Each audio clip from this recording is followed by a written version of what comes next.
Earlier this year, I had the privilege of getting to visit Rome for the first time.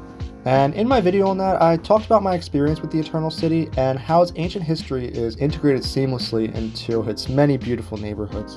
Now, less than 8 months later, I get to compare my impressions of the Italian capital with a formidable foe, its Greek counterpart.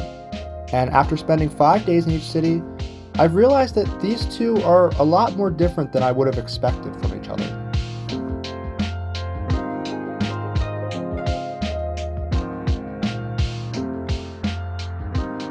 Now, as you can imagine, if you're a big history buff, Athens will have a lot to offer in a similar way that Rome does.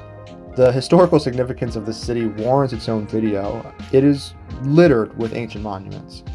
But how these monuments are dispersed within the city limits is really what separates Athens from Rome. And let me explain. To put it most simply, Rome feels like ancient monuments with a city formed around them, while Athens feels like a city that has some ancient monuments in it.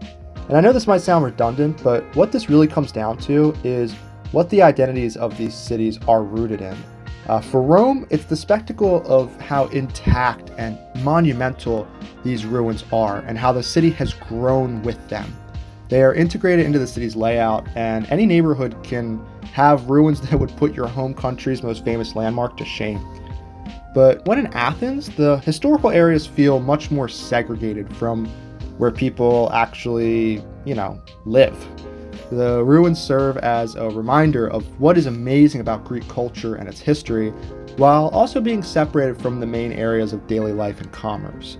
It feels like the monuments serve the people in Athens, not the other way around.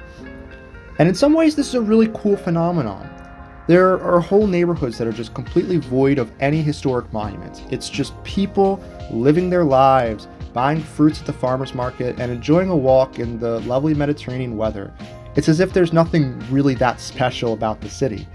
This is the sort of experience that I've grown to really love on this trip, is getting away from these touristy areas.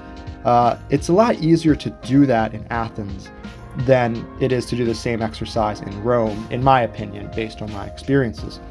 However, I am obligated to add that some parts of this identity are a little less appealing.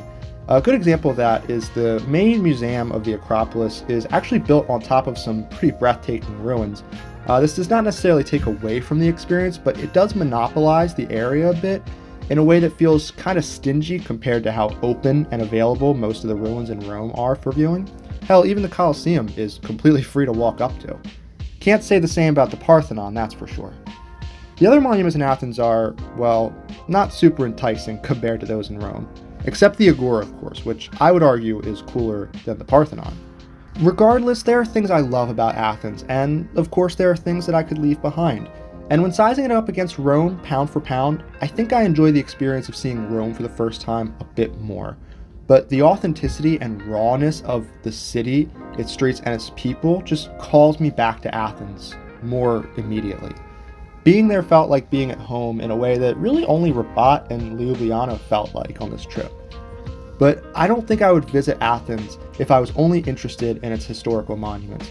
I'd argue that there are significantly better spots for this in much closer neighboring towns such as Delphi. What Athens offers instead is an opportunity to ask yourself what life looks like when a city who's existed for thousands of years hasn't even reached its peak yet.